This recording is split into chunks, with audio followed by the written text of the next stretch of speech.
ছিল না, সম্ভব নয়। 1400 বছর যাবৎ যা হয়ে এসেছে সেইটাই মূলত বস্তুনিষ্ঠ দলিল নির্ভর। সারা বিশ্বে রসুল সাল্লাল্লাহু আলাইহি সাল্লাম থেকে শুরু করে পরবর্তীকালে আপন আপন স্থানের চাঁদের ভিত্তিতেই রমজানের রোজা ও ঈদ হয়ে এসেছে।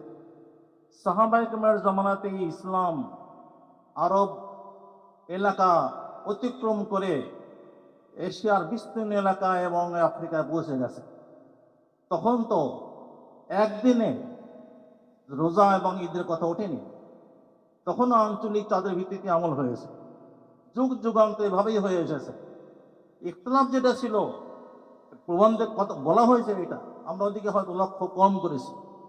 সেই ইখতিলাফ এবং বর্তমানকালের এই তথাকথিত মতবিরোধ এটা এক জিনিস নয়। এই ইখতিলাফ কোনোদিন ছিল না। এরা যেই কথা বলে বিশ্বব্যাপী সব জায়গায় একদিনে ঈদ করতে হবে, এই কথা কোনো কালে কেউ বলে নাই। এটা ভাঙ্গন সৃষ্টির এক চক্রান্ত। খুব মনে পড়ে আমাদের বাইতুল মুকাররমের এক খতিব ছিলেন আগে, অত্যন্ত প্রভাবশালী খতিব, হযরত মাওলানা ওবায়দুল হক সাহেব রহমতুল্লাহ আলাইহি। তিনি বলেছিলেন আমরা একবার কোনো এক প্রয়োজনে তার কাছে গেছিলাম, তখন তিনি বলেছিলেন যে দেখো, ইসলামের খেদমত কি জানো? ইসলামের খেদমত হলো এই, উনি বলে এভাবে দেখিয়েছিলেন যে কোনো একটা জিনিস আস্ত আছে, কোনো একটা জিনিস আস্ত আছে আর তুমি সেটাকে ভাঙ্গিয়া দাও, এই ভাঙ্গিয়া দাও, এইটা হলো ইসলামের খেদমত। সেই এগুলো সেই প্রক্রিয়া চলছে। আমরা ইসলামের বিশেষত্ব থেকে দূরে সরে যাচ্ছি। আঞ্চলিক চাঁদের উপর নির্ভর করে রোজা রাখা, ঈদ করা, এটা ইসলামের বিশেষ, এটা ইসলামের সৌন্দর্য।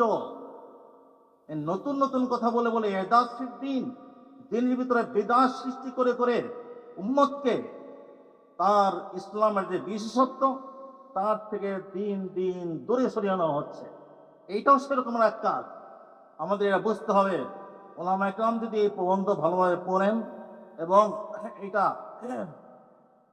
সাধারণ শিক্ষিতদের কাছে ছড়িয়ে দেন, নিশ্চিত মানুষ বুঝতে পারবে যে ওইটা একই দিনে বিশ্বব্যাপী ঈদ, এটা অসম্ভব, সম্পূর্ণ এক অজ্ঞতা প্রসূত কথা। এবং তারা বুঝতে পারবে যে এটাই সত্য বাস্তব, যে আঞ্চলিক চাঁদের উপরে ভিত্তি করে আমাদের রোজা রাখতে হবে এবং ঈদ করতে হবে। আল্লাহ তাবারক ওয়া তাআলা আমাদের সবাইকে সত্য বোঝার এবং এর উপরে চলার তৌফিক দান করুন। ওয়া আখিরু দাওয়ানা আলহামদুলিল্লাহি রাব্বিল আলামিন।